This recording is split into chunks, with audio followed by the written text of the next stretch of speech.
Welcome to our episode on intentional communication is energy conservation. Communication takes a whole lot of energy currency, and when we're tired, poor communication is even more costly and more annoying. And we are literally coming to you with this recording pretty much off the cuff because as part of our podcast prep sessions, Jessie and I have a little catch up session. And as she was talking about some experiences she was having, we literally were like, this would be a great podcast episode about recent communication woes and wins. And so here we are. I also want to bring up this concept that I think has been a life theme for me in these last few weeks of this concept of transmutation. So turning an otherwise aggravating or frustrating situation that Jessie was sharing with me into something positive, very intentionally. So a teachable moment, some strength in vulnerable sharing. Thanks for joining us today at the Healing Medicine Podcast. Who are you listening to? I am Dr. Jessie Mahoney, and my co-host is Dr. Ni-Cheng Liang. We are two board-certified physicians who bring decades of experience to the conversation about wellness. If you crave more ease and aspire to rediscover your love for medicine and life, one mindful step at a time, you are in the right place. We hope you'll love today's episode, and if so, please share it. A reminder that nothing in our podcast is medical advice.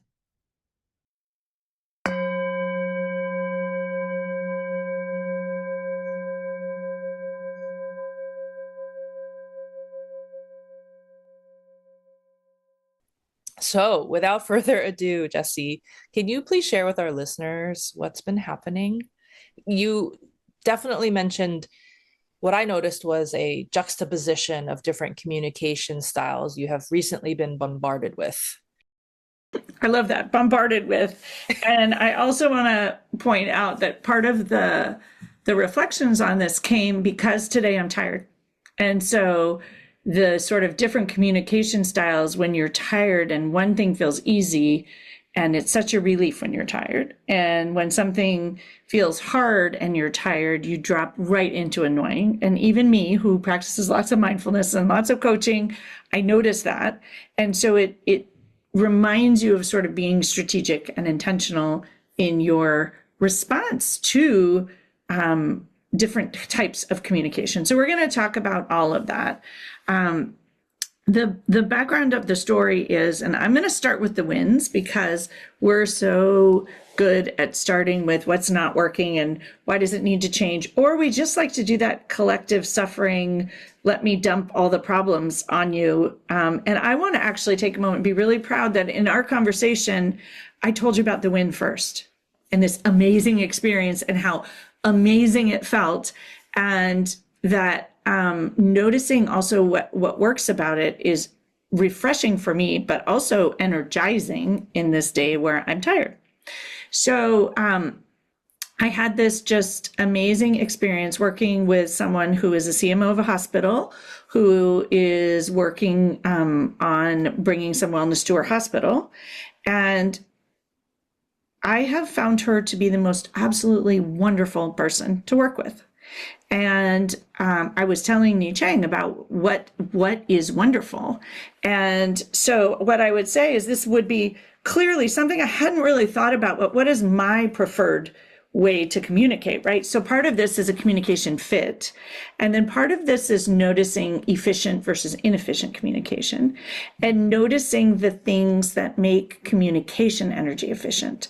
And we all know that challenging communication is so energetically inefficient and draining. And for us in healthcare, particularly, whether it's with patients, staff, colleagues, your organization, the stories about it can be draining, et cetera, et cetera. So this person that I have been working with has been so intentionally thoughtful in her communication with me.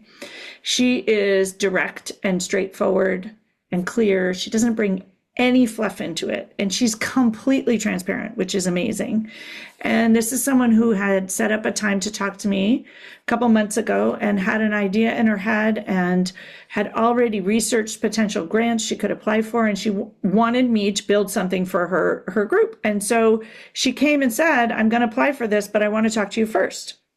And then went and applied for this grants. And then on her own, booked a follow-up appointment with me without sort of complexity of, negotiating around scheduling. And then today, as life is, something happened in the hospital and had to have a reschedule. But even in the reschedule, which was entirely not her fault, efficient communication again, absolutely, like taking the most efficient path, cutting out all the noise, being very clear about it. And so in the reschedule, I asked some questions, and she just sent me all the information immediate with the idea that we could make efficient use of our time. At my suggestion, but one of the reasons that my suggestion about being efficient came immediately to mind was because of this clear, efficient communication, like no clogs in the river, everything is just flowing.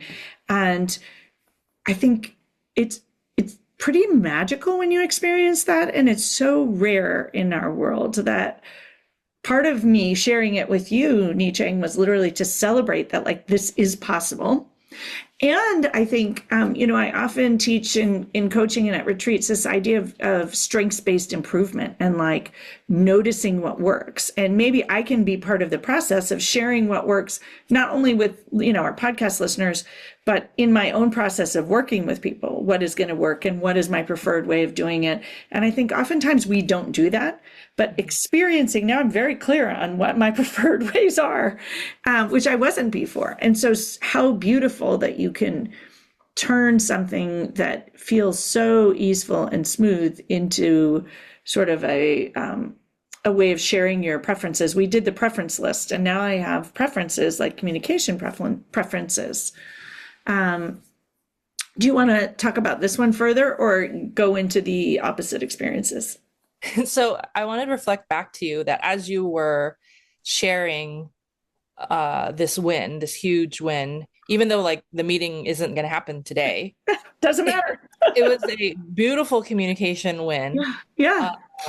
And that your aura about communicating about the successful communication was very light and airy, and it was very abundant. Like it came from a very open like body language. I just want to reflect that back to you. Like you came off very light and airy and refreshed, even though honestly you guys aren't going to meet today. No. But how wonderful. Like often we have the frustration or we drop into that catastrophizing of like, oh, maybe this project is not going to happen.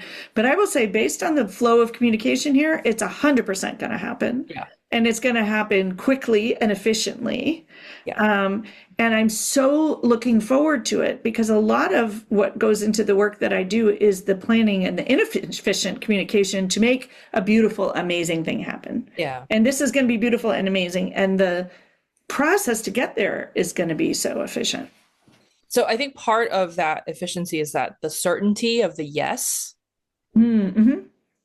is unconditional. Like it's like, it's a done deal. Yeah. Well, you know, what's interesting is I believe that she believes it's going to happen. Mm-hmm. And from the very first moment I met her, I believe the same thing.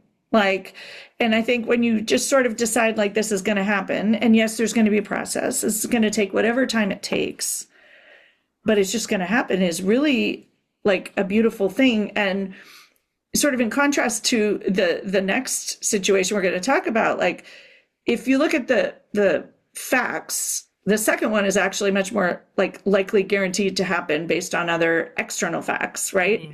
This one has a lot of uncertainty in it, and yet there's total certainty in both of our minds and ease. And that I actually think that, you know, the way that you communicate and the way that you approach these things, if we really think about, well, how can we unclog the clogs and the flow of the river, that it actually also leads to an increased chance of success for all parties. The other aspect that stands out about this successful communication is the transparency. Yes. Especially Even about money. where where when we're negotiating speakers, Right. honoraria, workshop registration fees, etc., that can be a sticking point. But in this situation, it really wasn't. Like, Yeah. just the Well, and limited the amount. honesty around it, we had talked about a number of different things. And so knowing sort of this is the grant I got and this is what I've got to work with. And actually, it's almost more efficient to meet in another time because I can have time to think about things, right? So now I know and I can say these are the options, right?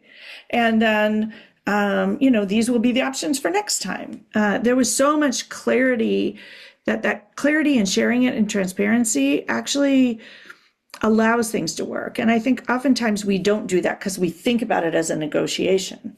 But when you have that transparency of this is what I have to work with now, this is what I'll have to work with in the future, and even transparency about, how much, whether there's going to be room or what the time course is so helpful. So, Jessie, do you want to share about the Yeah. actually Yeah. this next experience is more like a conglomeration. Yes. Well, we were talking about a couple of challenging experiences, or why when communication is more just confused, like the shaken up snow globe communication, that it impacts the projects, right? Yeah. And so we were really trying to get at, well, what is the preferred communication? And we had this idea is it's very intentional, it's very mindful. And so I think very often in projects, and I would say this is not just in wellness projects, but I have a sense that maybe there is more of this sort of messiness around it, maybe for emotional reasons, maybe for funding reasons, but we get into this sort of less clear, less direct, less transparency, and then all the projects become harder to make happen. And or I would say that ultimately, like the belief in them, the trust in them, the ease in making them happen, and ultimately sort of what we can make happen is impacted by how we show up, whether we're intentional, whether we're mindful, whether we pause, whether we spend a lot of energy sorting it out, and maybe inefficient energy where we think we're being efficient because we're asking questions, but then we're really sort of answering questions that won't ultimately be questions, and spending time researching things that won't be part of the project at all because we don't know or we don't have that clarity. Mm-hmm. So some of the other communication challenges are really this sort of clogged pipe energy, where what I would say is long time delays. And each time you sort of follow up, the situation might have changed or be different. And in actually both of the scenarios I'm thinking of, and actually I can now think of even more, that the sort of delays end up meaning that you're just constantly changing and pivoting, and there's a lack of clarity on both parts. And we end up being able to do a lot less. So you're really kind of starting fresh in each conversation. And very often these are projects where there is certainty to some degree already and money to some degree already, or whether signed on a line or not, these are projects that often have much more certainty of happening and much more clarity if you look just at facts, but the communication is getting in the way. And I think that's what's so interesting and so worth the conversation here, right? Because the communication can make things that really should be like a done deal happening, can flow easily and be done, get it clogged. And the other things like flow, even though there's no reason to believe that they would work out. And this is not something that I've really, it's interesting, thought about from the wellness standpoint before, but now as we're talking, and again, this is like in the moment today, I'm thinking about projects that I did, in my old organization for years, and it's the same thing. And it's almost like the communication is mindful and thoughtful and intentional, meaning not emotionally charged, very transparent. And it's really this hands wide open. Those are the projects that come to fruition. Mm-hmm. And they are the projects that turn out better than you expect. Yeah. And lead to more amazing things. Also, because I think they don't drain your energy. So you are immediately wanting to do more and create more. They have this like magical, sparkly energy to them. Whereas the ones that are like, you come back a year later, you come back a year later. I mean, I will say starting anywhere is better than not. But showing up with very specific approach to the communication and to the process changes everything. So one specific preference that you voiced Mm-hmm. is the response time. So like, would you say like weeks would be too far out to continue to have that same It's funny because it's not actually the time, it's the communication about the time. Mm-hmm. So very interestingly, in a couple I'm thinking of, the response time is kind of similar. But one was really clear about, I will get back to you when I have this information. Yeah. Now I have the information, let's move forward. Yeah. Another is like, I have no idea when they're going to get back to me. And it isn't really clear what we're waiting for. And I'm not really sure. My guess is that just the leader is not really sure what they're waiting for, right? There's that lack of clarity in the project in their head. And so it reminds me of, it's the randomness that's what's getting in the way. And I'm thinking, actually, I have another big project that's out there, and it takes time. And I know it takes time, and I'm expecting it to take time, but it's the checking in that, like, this is what we're waiting for. Fine. Right? Like, I'm fine with that. Like, and we all know healthcare systems, right? I feel like when you are in that type of communication, you know it's going to work. And in fact, that's how I feel about that project. Like, it's going to work. I'm getting these intermittent communications. Here we are. Here's where we are in the process now. Here's where we are in the process now. And so a lot of it is that's the openness that, like, so it isn't necessarily the amount of time, it's sort of knowing what the process is and clarifying the process. And, in medicine, things get held up all the time. I'm thinking about today, the last minute, like, change doesn't bother me because there's communication about it. And I know it's not going to be a problem. These things happen in medicine, right? Like, unavoidable. We all know that. But it's the sort of the vagueness of it. So it's almost like the crystalline quality. Does that make sense? Yeah. And also the check-ins. Yeah. Right. Like the touch points. Yes. Even though there hasn't been any movement in one way, shape, or the other with this clog, like checking in that things will be moving forward, and that reaffirmation is helpful. Because in healthcare, there's clogs everywhere, and they're out of our control. Like, I can't think of a project that doesn't have a clog. Yeah. And so it's really how you respond to the clog, how I respond to it and how others respond to it.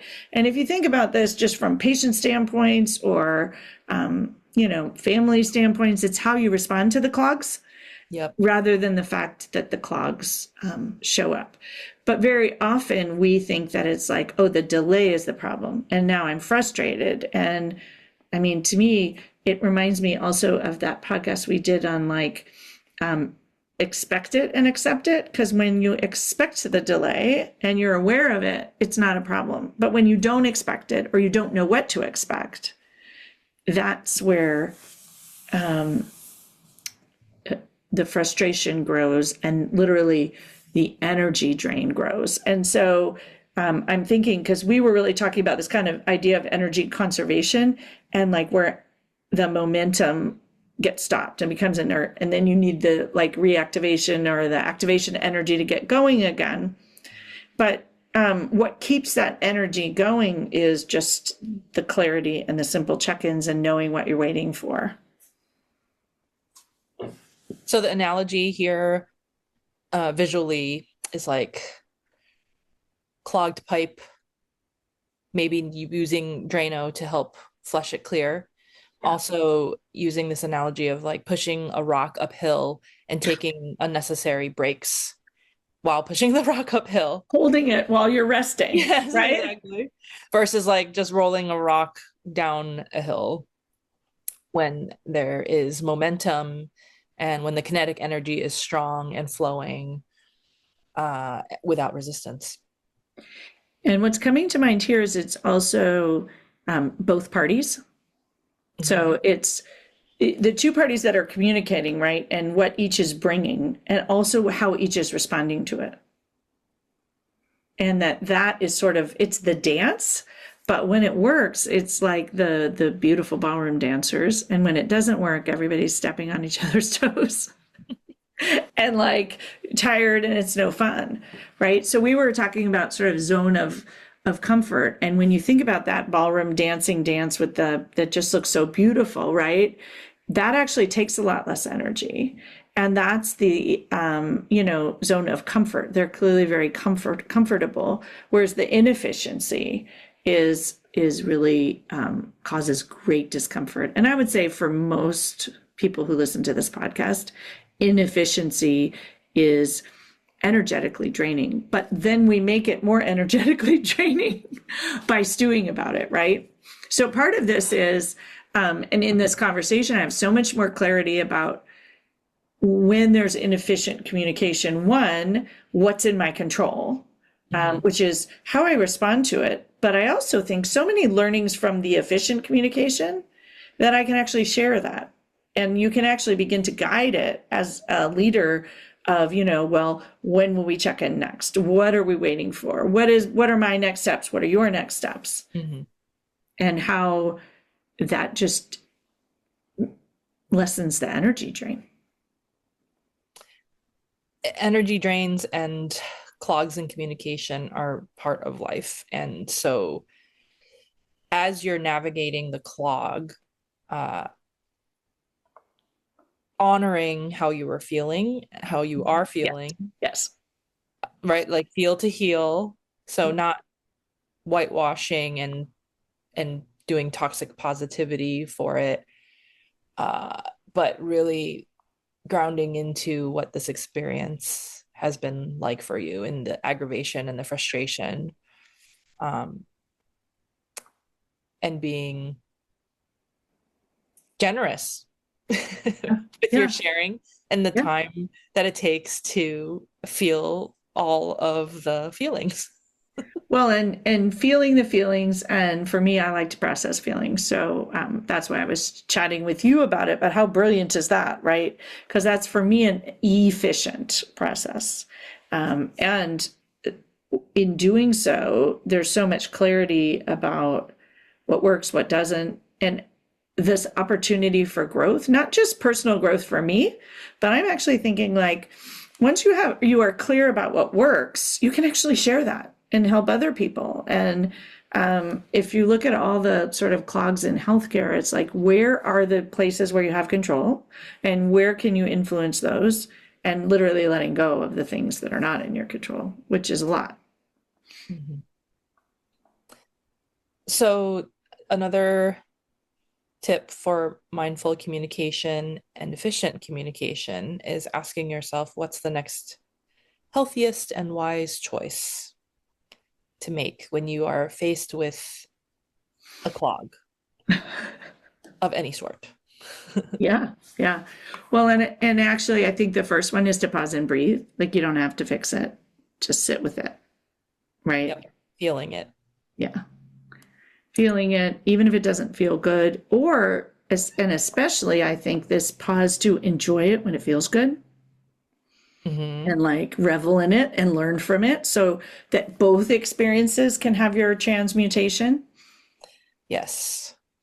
The abundance and the growing from different experiences that would otherwise be something that you want to cling to and hold on to, or to push away and resist. Or the why can't everyone else do it this way? Not helpful, right? Instead, it's like, what can I learn from this, and how can I share it, and all of those things. And bringing back the hands wide open approach to all of these different types of communications that we will inevitably encounter, and every shade in between. And a couple other things that came up were in our conversation was gratitude for the amazing, for the ones that go so smoothly, but also for the opportunities in all of them. Because when there are these amazing opportunities, even if there are bumps and clogs, like how great that there are opportunities. And like we can get caught up in the timing and the frustrations and the lack of knowing and all the things, or we can lean into the gratitude and just trust and believe that, which is true in the world, some things take more time than others, and some experiences are flow better and are more easy, and some are not. Like that's actually sort of the way life works. But how can we also in the future change it?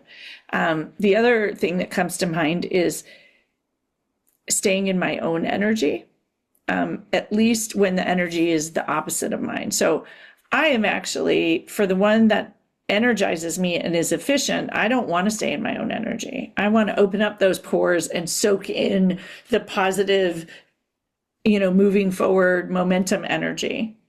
But when it's energy that doesn't feel that way to you, you can sort of close that permeable membrane and just say, I'm just going to stay in my own energy, which does take a little bit of energy expenditure, but not as much as letting it suck you under, if that makes sense.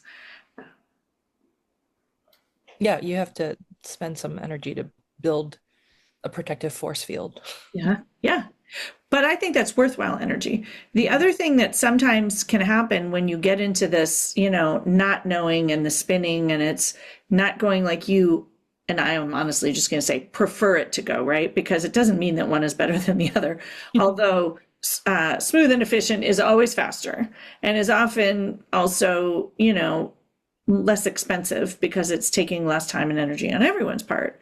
But this idea of staying out of the catastrophizing, which would be me making clogs, even more clogs, right?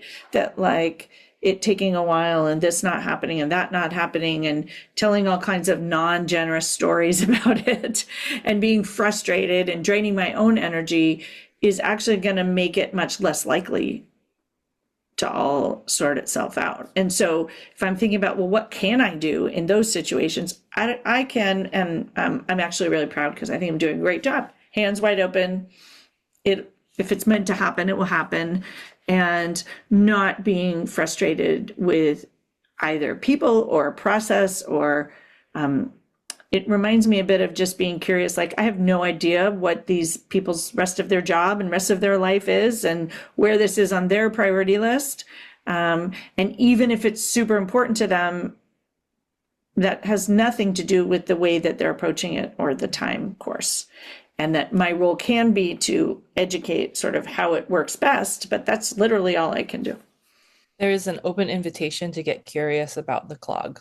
Yes. And that is where the zone of discomfort can become a growth opportunity. Yes. Oh, that was a very articulate way to say what I was saying. So as we close with our usual reflection questions, reminding all of us that we inevitably, as human beings, experience communication difficulties with the many different people in our lives, from patients to family members, our friends, our coworkers. They can be communicating in a very tangential, circuitous, not straightforward way. They can trigger you. They can cause aggravation and frustration to arise. Even we can have those similar communication clogs with ourselves. So let's reflect about this. Yeah.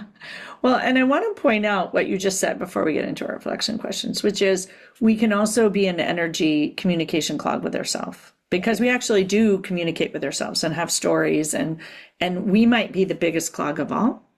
Or you're adding to where there's a clog by being upset about it. It's just like becomes that amorphous, huge, large clog that's really hard to Drano or plunge through. All right. Anyway, so thinking about where are you noticing clogs? Where are you noticing communication flow without clogs? And noticing what works for you and what your preferences are, and are you communicating that? So here's an invitation to get curious about the clog. Like, what are the actual components of the clog? What's the pain point? Why is it there? Is it How something? Oh, how is it there? how is is it something that you want to like plunge through or force Drano through, or maybe you want to just let it sit there because oftentimes they move through on their own without you doing anything. Or is the energy activation, the energy currency that you would have to expend too much? And you can decide to simply leave it, that it's not worth your expenditure of your energy currency. And that is something that's just coming into my mind pretty strongly here, is that, we have our preferred way, and there are these magical ways to have things go, and then things aren't going in there are times where it's not preferred. And what if that's all fine? Like, you can let them all be and simply just notice the difference and be curious and have fun with it and learn from it. And maybe they'll all work out. I actually believe they probably will. But if, as long as my frustration or other people's frustration and the stories I tell, and you don't lose faith and all of that, like, then you have energy in the end to do all the things. We hope you enjoyed listening to our episode today, our off the cuff, pretty much episode. And if you found it to be helpful, please share widely. It helps others find us. Leave us stars and reviews. And if you want to practice mindful, intentional, efficient communication, please join Jessie and me at Connect in Nature, our annual retreat in Muir Beach and Muir Woods. We'd love to work with you on all of this. And I'm going to put a little plug in, and during that retreat, Ni-Cheng does the session on mindful communication, usually amidst the flowers in the Green Gulch Zen Center farm, and people love it. I never get to go because I'm always teaching something else at the same time because we break up into small groups. But clearly I need to go. I bet I could learn something from it. But the feedback that people share about the experience of really listening and practicing some of these things in a very intentional, thoughtful, energy conserving way is, I really enjoy hearing it, and hopefully I'll get to do it someday. But you all should come join us so you can experience it. So thank you so much for listening. We will have a mindful moment at the end of this episode, and we hope you'll join us next week. Thanks for listening. If our message resonates, we'd love to connect further. Join us for coaching, mindfulness experiences, workshops, and retreats. Invite us to speak at your institution or conference. When you work with us, you don't just consume information, you create real change. Find Ni-Cheng Liang at Awakened Breath and Jessie Mahoney at Pause and Presence.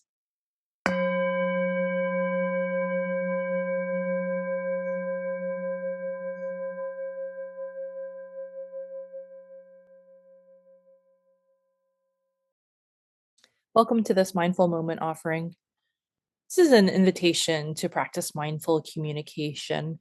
This curricular aspect was first developed by the mindful communication curriculum from Doctors Ron Epstein and Mick Krasner from University of Rochester. So I want to acknowledge their contribution to this practice.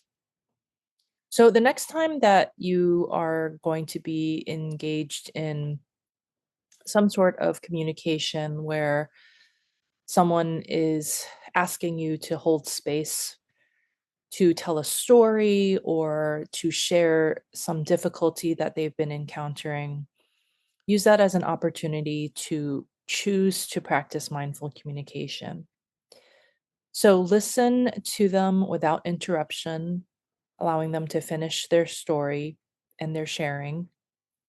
And then after you're done with listening, the invitation is to ask questions that seek to clarify or something where you notice that there was a positive attribute that you wanted to highlight and ask about, rather than providing any judgment or advice, but simply holding space in this way that is authentic, highlights curiosity, and allows for non judgmental space holding. So I hope that you'll try this mindful communication practice the next time that you are being asked to hold space for something that might be a little bit more difficult. After practicing this way, see if you notice if there have been any shifts in how you feel after that particular communication, if there were any discomforts that you might have noticed in the urge to want to comment or to judge or to provide advice or to try to fix, and noticing all of that and inviting you to practice more mindful communication where there is more active listening and non judgmental inquiry. Thanks so much for practicing with me. And I hope that you will join me and Jessie for the Connected Nature Retreat, where we will be actively practicing mindful communication, this particular exercise, in the beautiful gardens of Green Gulch Farm and Zen Center.